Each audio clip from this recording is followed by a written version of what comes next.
all have been on other working group meetings together with each other, and so we're already probably acquainted, but just for everyone's edification, it'll be great to start from the top. Next, we'll review the working group charter and schedule. The working group charter was approved at the last Hydrogen Task Force meeting. And so it'll be good to review some of the deliverables and the plan schedule for finishing those aspects. Finally, we'll take some time to present and discuss some of the initial analysis that has been developed as part of this working group so far, and additional questions that we have to continue to refine and advance this analysis. You can see there's a mistake here. There will not be 20 additional minutes at the end for Q&A discussion, unfortunately, but I expect there will be at least that much time within the 40 minutes allotted for presentation and discussion to pose any questions you might have.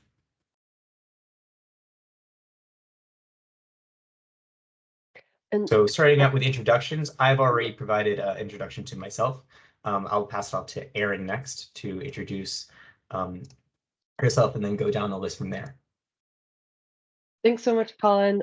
Erin Childs, Director at Strategy and Consulting. Our team is supporting the Green Bank in coordination and research on this task force. So we're so excited to be here today, digging in on some of the infrastructure topics that Colin laid out.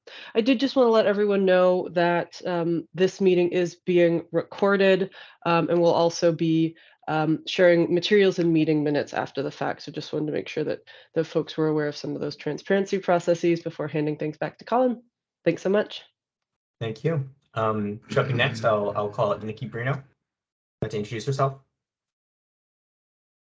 Hi, good morning, everyone. My name is Nikki Bruno. I'm the Vice President of Clean Technologies and Eversource's gas business. I'm focused on all the decarbonization efforts for the gas side of the house here, and really excited to be on the task force and part of the discussion. Thank you.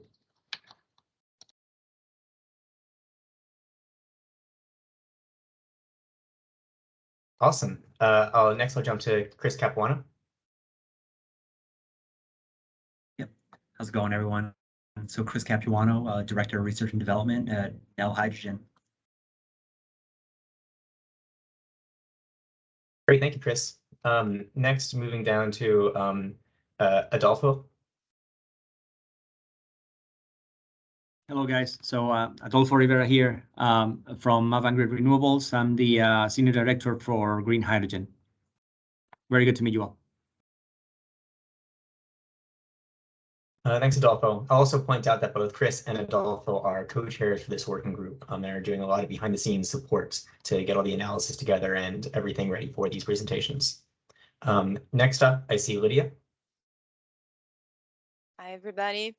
So I'm Lydia Rupert from the Connecticut Department of Energy and Environmental Protection. I have been supporting, and I am supporting, all of the policy efforts regarding hydrogen development, deployment, and where should we go? And it's a pleasure and to be here, and I'm very excited with the work. Thanks, Lydia. Next up, Samantha. Hi there, I'm Sam Janowski, she, her. I'm the State Director of Sierra Club's Connecticut chapter, and we are focused on mitigating climate change and keeping Connecticut on track with meeting our greenhouse gas emission reduction goals, which are very ambitious. And thank you. Look forward to the conversation. Excellent, thank you, Sam. Finally, I see Sridhar. Hi, good afternoon, everyone. I am Sridhar Kanuri. I am Chief Technology Officer for Hyaxium, formerly Doosan Fuel Cell America, or prior to that, United Technologies Power. And we manufacture both fuel cell power plants and are also into electrolysis for clean hydrogen generation. Thank you. All right. Finally, I see my colleague Nina is on the call as well. Now would be a great time to introduce yourself. Hi. Yeah. Nina, and I'm a senior analyst at Strategy. I'm supporting Colin on this project. Thanks, Nina. So moving forward in the agenda, wanted to quickly. Colin, I haven't introduced myself yet. This is Oh my Shannon gosh, I'm so Lund. sorry, Shannon. I just realized I completely skipped over you. My apologies. Thank you for stopping me there before I moved on. Yeah, no worries. So hi, everyone. I'm Shannon Lund. I'm an attorney and the Connecticut State Director for Conservation Law Foundation. And apologies if my audio is not good. My microphone has been faulty lately, so I'll try and speak up. No problem. Also happy to monitor the chat if you find it easier to type any questions. Excellent. Well, now that we've all had a chance to introduce ourselves, we'll move forward to the next item, which is a quick review of the Infrastructure Working Group Charter. As I identified before, Adolfo Rivera and Chris Capuano are the co-chairs of this working group coming from Avangrid and Nell, respectively. And they'll be supporting the development of the working group's proposed deliverables, which are outlined here below. First, the working group will be developing geographic analysis detailing the locations of existing infrastructure that's relevant for hydrogen, as well as the proximity of that infrastructure to potential hydrogen production and offtake sites. And you'll see a quick overview of some of that initial analysis in this subsequent slides. Next, we'll be developing, aiming to develop a high-level assessment of any additional infrastructure that might be needed to enable a hydrogen ecosystem within Connecticut and the associated costs of that infrastructure. Finally, we'll be looking at using this information, identifying priority areas for hydrogen infrastructure development, taking into account questions around the proximity of frontline communities and any economic development objectives that we or that the state may have in relation to infrastructure. So there's a number of guiding research questions that are listed in the charter to support the development of these deliverables. I won't go through them in detail, but you're welcome to review them in the charter, which I believe was sent out yesterday as a PDF. In terms of scheduling, this working group is meeting once a month. This is the first meeting in September. We'll also meeting in October, November, December, and then January is when we have the final report will be delivered to the Connecticut legislature. And so today we'll be presenting some initial analysis to you all to get your feedback. In October, we'll again present some refined analysis and give an update on any additional steps that need to be completed in advance of the submission of the final deliverables to the legislature. In November, we're aiming to have the draft final results of the analysis ready for your review so that we can have the final results ready for presentation at the December working group and a subsequent submission to the legislature in January. All of this is outlined in the charter as well, so no need to make sure that you have all of that, committed to memory at this moment. But I'll pause here to see if there are any questions on the deliverables or any other aspects of the charter that you may have been discussed here or that you identified through your pre-read of the charter that was sent out yesterday.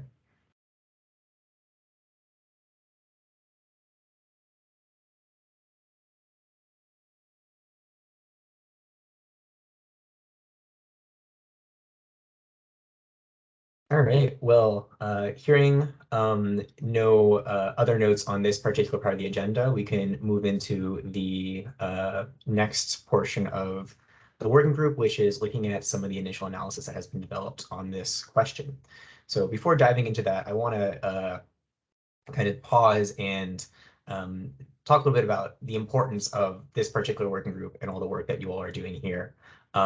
Infrastructure is across the world identified as a key enabler for developing low cost or delivering hydrogen at a low cost to end users in different parts of the world. Infrastructure equipment like pipelines, hydrogen storage, etc., can significantly reduce the cost of transporting hydrogen compared to other delivery methods like trucking. And so can play a very important role in allowing the use of hydrogen to grow by reducing the cost of hydrogen for the end users that would be employing that hydrogen for their operations. Now, infrastructure development often requires significant demand so that the costs of that infrastructure can be spread over larger unit deliveries. And as a result, this particular work stream will be working closely with the uses working group to understand how the demand for hydrogen within Connecticut can support the development of this infrastructure in the state and elsewhere. Finally, co-locating hydrogen production demand is a key strategy identified in many areas to reduce infrastructure costs by reducing the size of the pipelines you would need, the length of pipes you would need to develop. And so there are very close connections between this working group and both sources and uses working group that are looking at these two questions respectively. Jumping to the next slide after this, we can get into some of the initial analysis that her team has developed around that question of co-locating hydrogen production and demand. So looking at some of the onshore renewable energy production potential in Connecticut,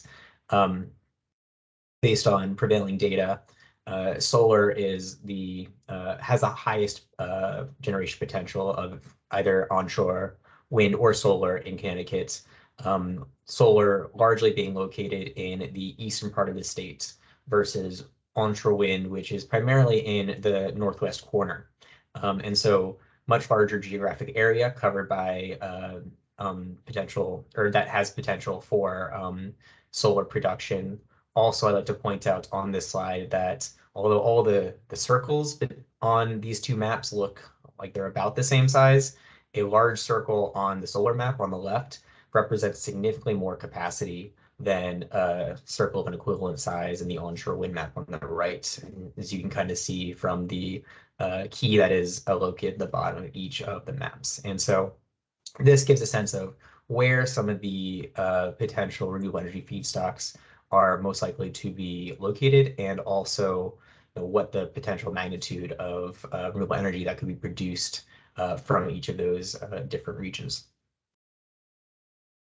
Jumping to the next slide, we can take a look at how those renewable energy production zones match up with some of the stationary hydrogen end uses that could be looked at and are being looked at by the uses working group as potential sources of hydrogen.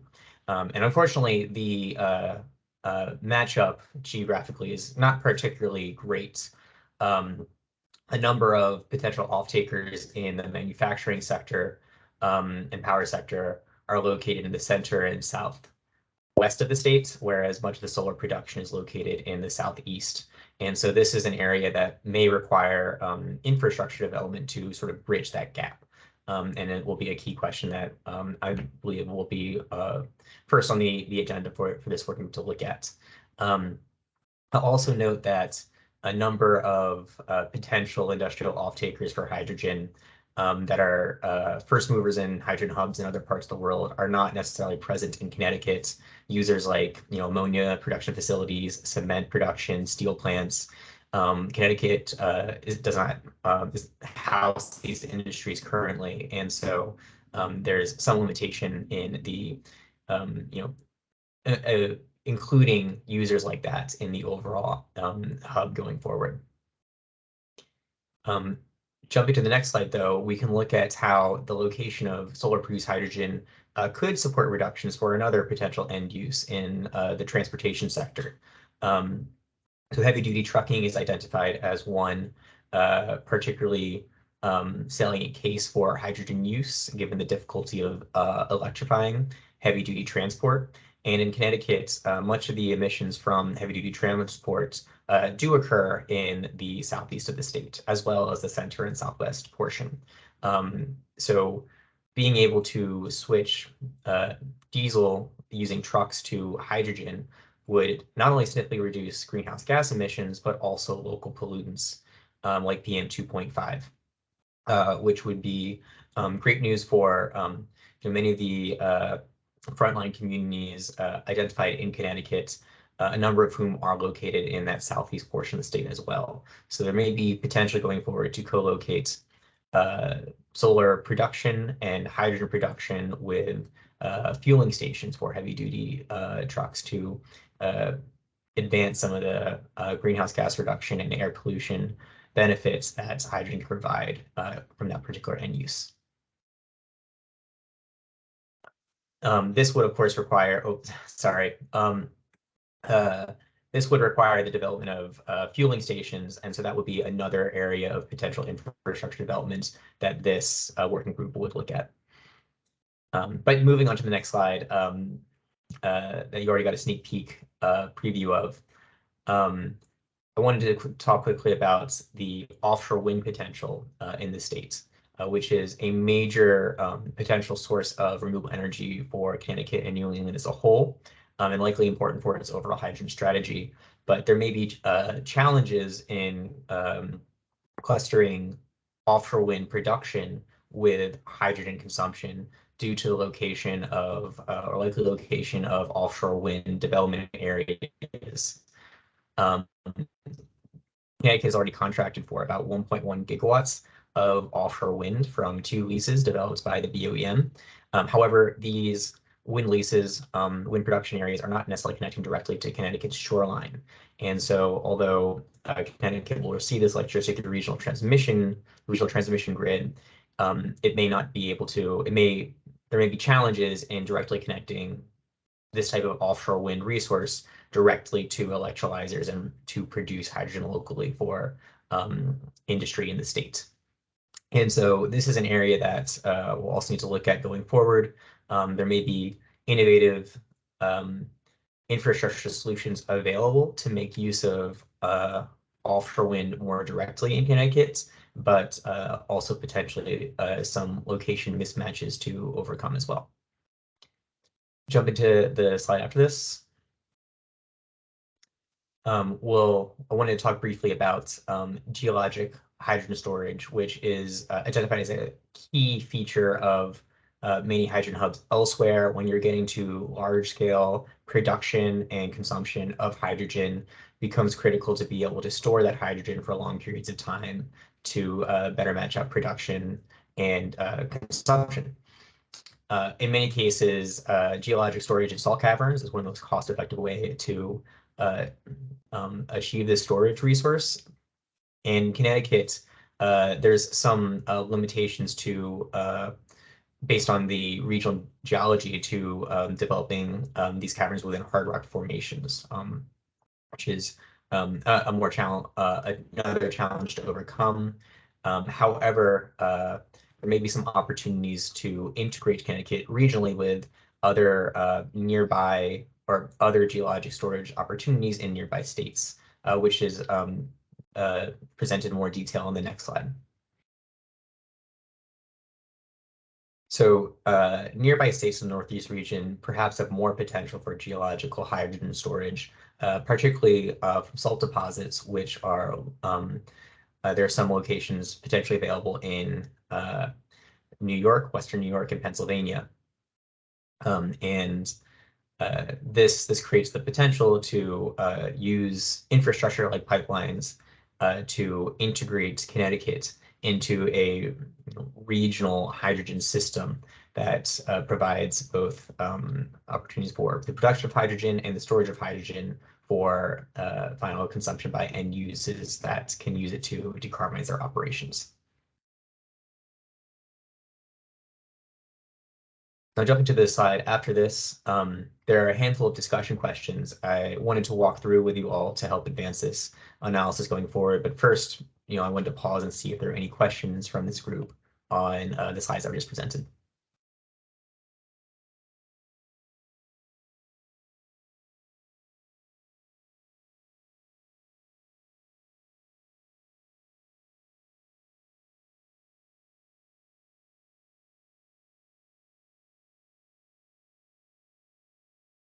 Going through the questions one by one, I wanted to start out by checking in and seeing if there was any other infrastructure or demographic information that you think is particularly important to include that was not highlighted in any of the slides that were just shown?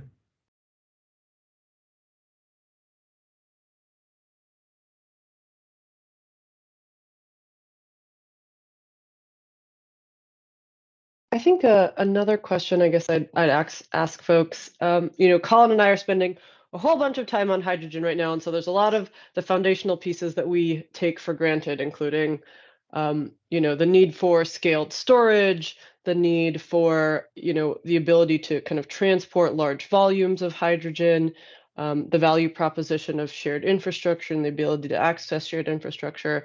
I also just wanted to take a minute to kind of sanity check, because Colin walked through a ton of really in-depth content, and see if folks had any questions about some of the foundational pieces that we're laying out here, because I think those pieces will be really helpful for folks to sort of wrap their minds around before we step into some of the future discussions for the infrastructure working group.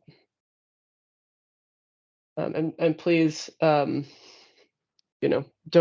feel bad if you have basic questions. Like, we want to get everyone up to speed and on the same page about some of these foundational elements. Hi, this is Sridhar Kanuri. Quick question on the infrastructure aspects. So considering electricity generation in Connecticut and with centralized power plants, we have seen plans for them to be transitioned to run on hydrogen. So is there a mapping of that for Connecticut that is included in this? Good question, Sridhar. For that, we can jump back to the slide for that mapped out off-takers for potential off-takers in Connecticut.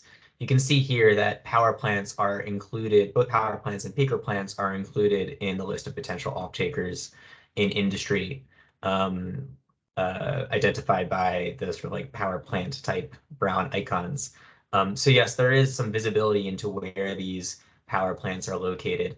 That will definitely help support the development of infrastructure to transition these plants to hydrogen, if that is in fact a route that the Connecticut decides to pursue. And one interesting component of that is, although there's not a ton of industrial off-takers in the southeast part of the state where much of the solar production is located, there are 2 power plants. And so, there might be opportunities to develop some initial pilot projects around converting those power plants to hydrogen from using hydrogen produced from solar in that region. Good point. I didn't catch the peaker plants and power plants in the slide. Next comment is, what about other industries? We see steel mills, steel plants, refineries on this chart, cement, ammonia, but folks like Pratt, and I also thought that there was significant use for hydrogen in semiconductor industry. I think in the southwest corner of the state, we might have Entegris, which is a semiconductor manufacturer. I don't know what the demand for hydrogen is, but there is, at least in the literature or general talk, there is discussion about hydrogen use in semiconductor industry and industries, aerospace industry, which is prominent in Connecticut. Might be worth it for us to look at those industries and what they consume. That's a really good call out as well.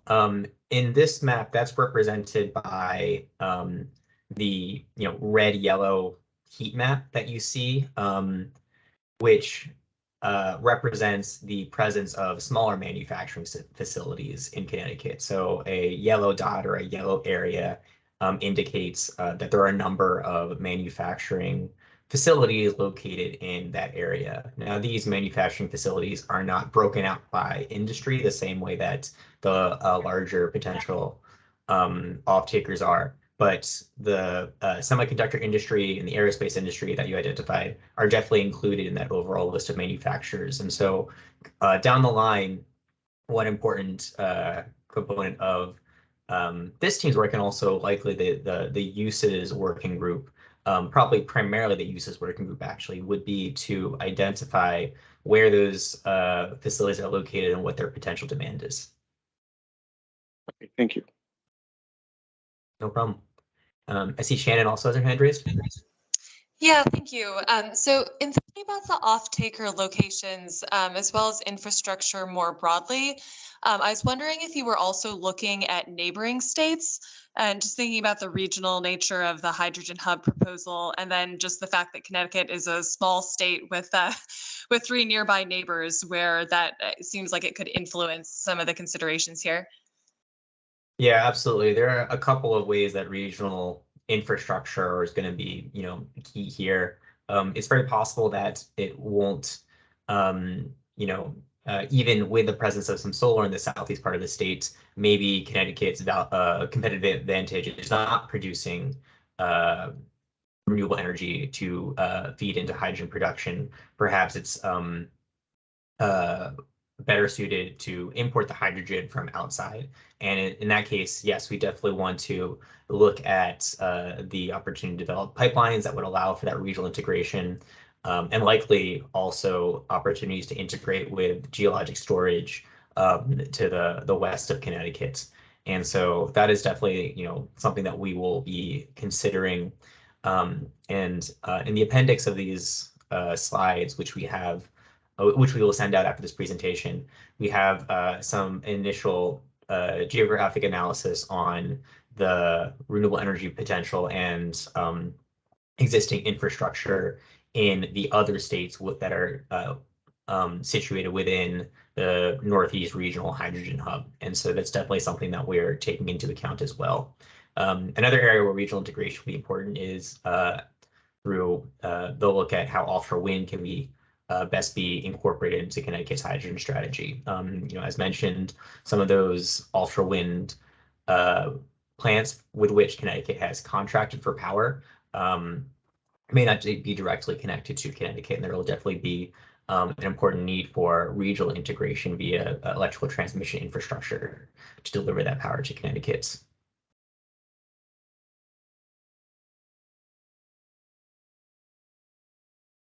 Colin, I just had a quick question about the kind of the icons on the map here. I mean, I noticed that you looked at, New Haven for a major port, but what's the delineation on major versus minor? Like something like New London's not on here.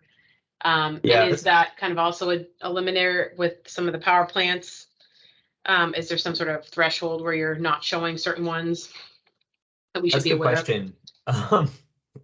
Yeah, it would make sense, I think, maybe in future maps to show the full range of ports that are, exist in Connecticut, so that there is a visibility into all the different potential areas for using hydrogen for that particular application. My understanding is New Haven was probably the only one included because it's the largest port in Connecticut. And there'll have to be some deeper analysis to look at the potential demand from places like New London to understand how that can contribute to overall hydrogen demand in the region as well.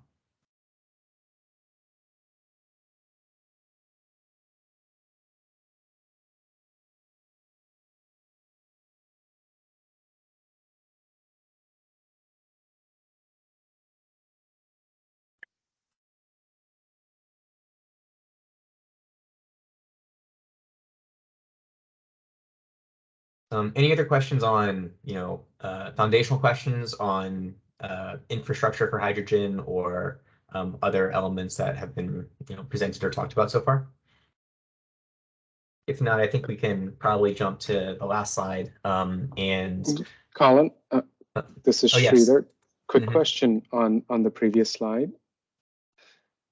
The New Haven port question that came up, is that primarily related to the consumption at the port, or are we also envisioning with the hydrogen economy kicking up that you could envision transporting hydrogen out of this port on tankers or large ships to other areas of the world? The port as an off-taker is mainly envisioned to be just that, an off-taker. Just the consumption part of it. Okay. Right. And that consumption can be spread across a number of different end uses, from, you know, material handling equipment at the port to drayage trucks to, you know, the ships that come in and out of the port themselves. I don't believe that you know, the task force mandate has asked us to look into the potential to export hydrogen from Connecticut to other parts of the world. You know, it's not something that is impossible, but you know, it's not necessarily been a focus of the analysis so far. Okay, thank you.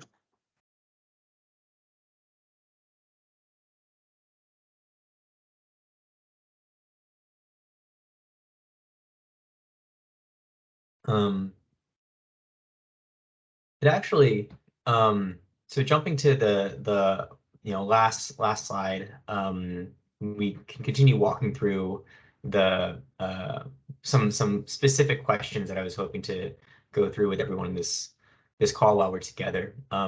So looking at other infrastructure demographic information that might need to include, also some potential priority areas for infrastructure development. Does anything jump out for this group as areas where, you know, we might want to, you know, types of infrastructure, areas where infrastructure might be especially important?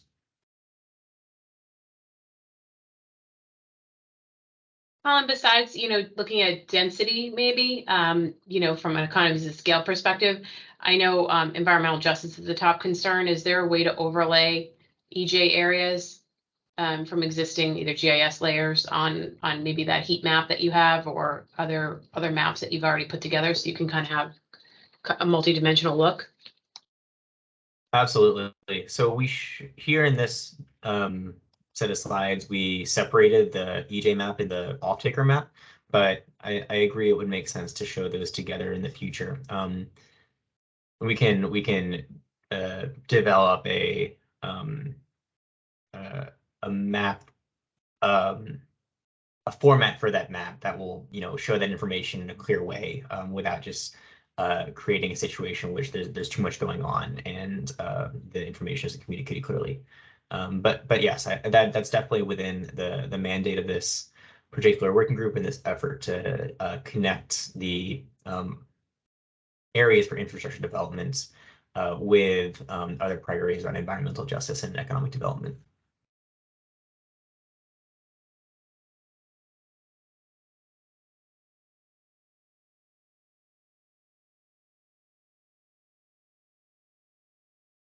I also wanted to dig in a little bit here on the question of offshore wind in Connecticut and how that could potentially be incorporated into regional hydrogen production.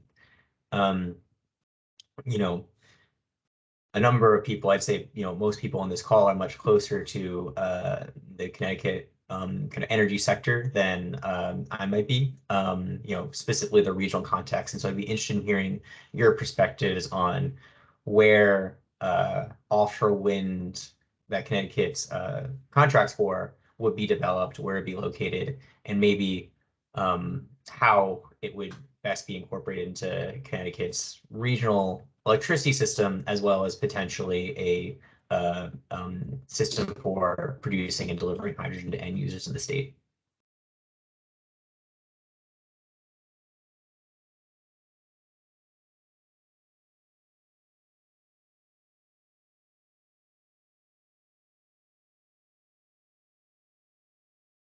To start out with some potential ideas, there's opportunities to perhaps locate offshore wind, you know, closer to Connecticut and connecting it with a transmission line that will then power electrolyzers. Specifically, there's also potential to produce hydrogen at sea nearby those offshore wind turbines, and then ship it into Connecticut, or potentially even ship it to other places. Would anyone have any kind of initial reactions or thoughts to, you know, either of those infrastructure configurations?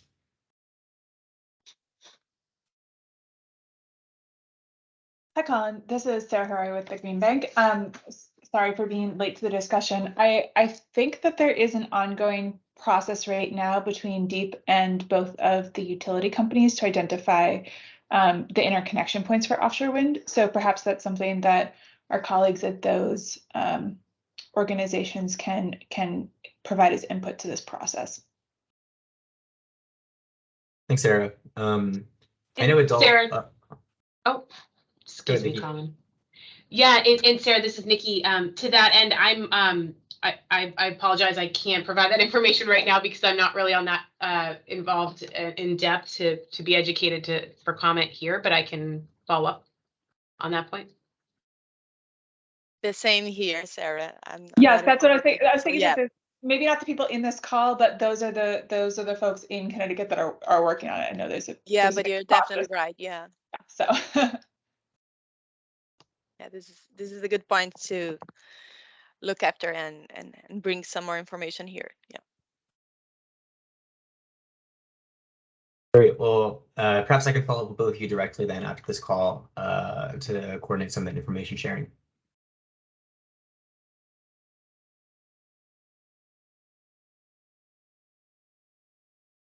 As another question, it'd be great to hear everyone's thoughts on how this team's work would best be coordinated with other working groups. As we discussed, the sources and uses working group are looking at a number of similar questions.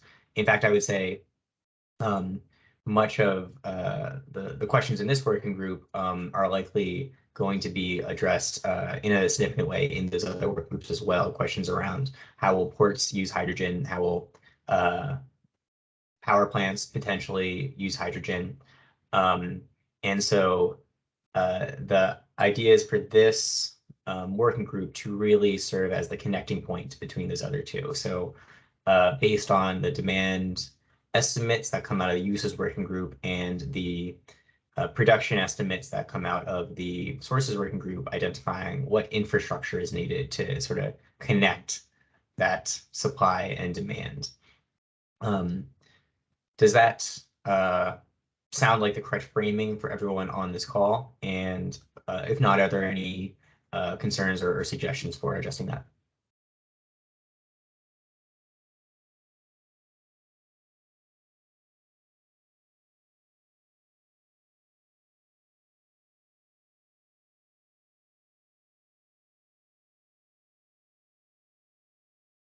The one other thing I'd like to flag for folks is that we have been thinking about this work group also as the right forum to dive more substantially into some of the topics that Colin flagged today around bulk storage of hydrogen, what that looks like, where it's located, how to access it, as well as some of the transport questions we're starting to dig into, which Shannon, thank you so much for sharing the transmission initiative. I think that will be a part of it. I know there's also been a lot of questions about how pipelines can fit into the space and what, concerns folks may have or how they work for dedicated hydrogen pipelines. So I just wanted to kind of flag those as topics that we're seeing as priority, and that feeling that this working group is probably the best place for that, and just wanted to open the door for any feedback or questions that folks have on that front.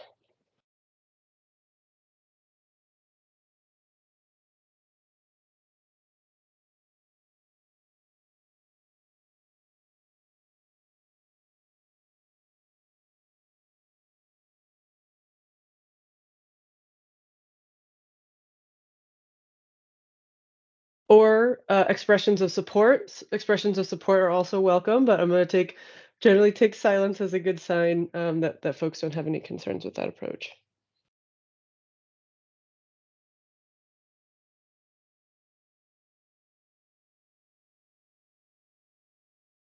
The approach looks fine to me. Thanks, Lydia. Great. Shows of support are always welcome. Seeing as we don't have a ton of other questions coming through, maybe it would actually, to get to Shannon's question, be worthwhile to step through some of the appendix slides looking at, regional renewable energy supply and off-taker locations to get a sense of how Connecticut kind of fits into the broader system or potential system for hydrogen production and use in New England. So I think if we jump to the next slide, it should start after the appendix slide.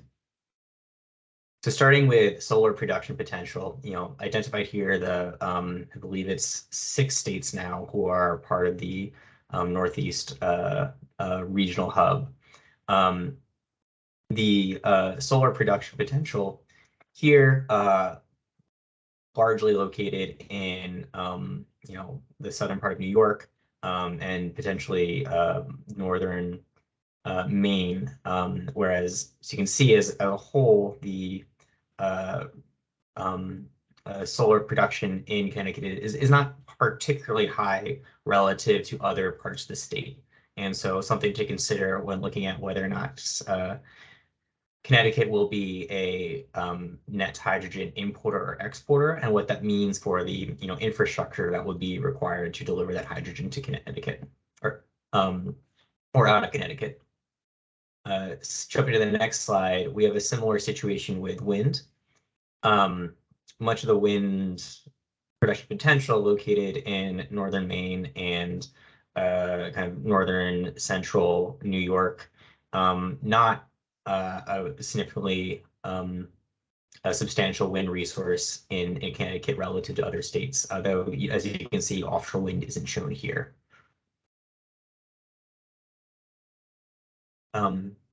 Advancing one more slide, we have a quick map of some of the off-takers, major potential industrial off-takers in the different states in the regional hydrogen hub. You can see here that Connecticut does have a high concentration of potential off-takers with New Jersey and Massachusetts and Rhode Island. And so looking at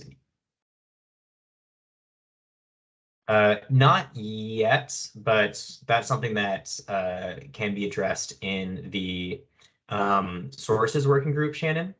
I believe Deep and Lydia can maybe chime in here as well, is looking at some questions around relative renewable energy production within the Northeast Hydrogen Hub. But maybe I'll pass the mic off to you, Lydia, to confirm whether that is correct or to what extent Deep is involved in that effort. Regarding the regional hub efforts, I cannot really comment on it due to the confidential agreement that all the parties involved have signed. We are, what I can say, of course, we are looking into all the options that we have in the Northeast for the hydrogen hub. Regarding Connecticut, I believe, well, this is not exactly what I have been working on, but I do believe that we have at least some kind of information in this front in the in our resource planning. I'm gonna find the link and post here in the website, in the chat, sorry. Thanks, Lydia. My apologies. I didn't mean to put you on the spot there. No, no worries. There are a lot of, yeah. No worries at all. Yeah, to your question, Shannon, this is something that we can assess, and we have the data, but we'll be working with Deep as well to make sure that everything is coordinated. Yeah, and everything, I mean, anything that it's needed and I cannot answer, or any other colleague of mine that it's in other working groups, we can always get back to you. So just shoot the question and we'll do our best to get the answer. Thank you. All right.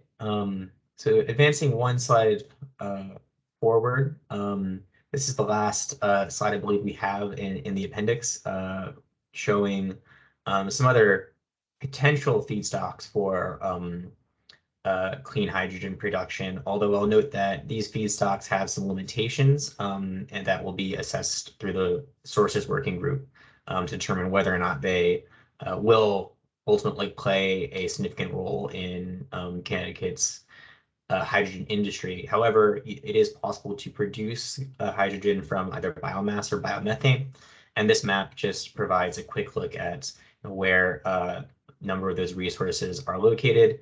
And unfortunately, a key is not included on this map at this time, but as a general guide, the darker the color, the more significant the production potential.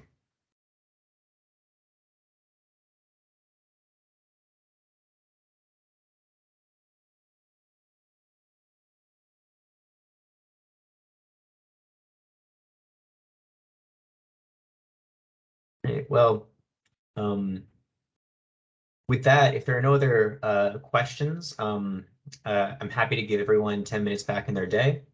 If you think of any questions following up this meeting, feel free to reach out to me directly. In the meantime, I'll be reaching out to some people on this call to coordinate on some of the questions that were discussed, and then we'll be able to report out on some extensions to this analysis at the next working group in October.